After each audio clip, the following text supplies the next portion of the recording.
ఆ రోజులు గుర్తున్నాయా? పొద్దున్న లేస్తూనే పెట్టుకున్న రేడియో పాటలు, అవి వింటూ డాల్డాతో చేసిన ఘుమఘుమ వంటలు, ఈ లోపల ఫ్రెష్గా లైఫ్ బాయ్తో చేసిన స్నానాలు,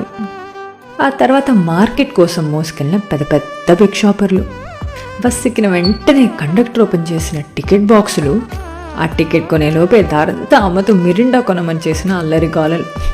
అవి తట్టుకోలేక సరిపెట్టుకోమని చేతికిచ్చిన ఫ్రూటీలు,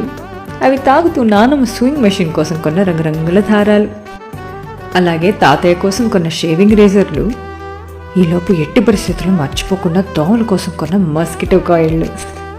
దారిలో కొనుక్కున్న నోరూరిపోయే జామకాయ ముక్కలు, అవి తింటూ ఇంటికి చేరుకుని ఉష్షు ఉష్షు అనుకుంటూ వేసుకున్న టేబుల్ ఫ్యాన్లు, పనిలో పని చేపలు కూడా పరుచుకుని వేసుకున్న చిన్నపాటి కునుకులు, ఆ కునుకుల నుంచి లేస్తూనే ఆస్వాదించిన హార్లిక్స్ గ్లాసులు, పార్లేజీ బిస్కెట్లు.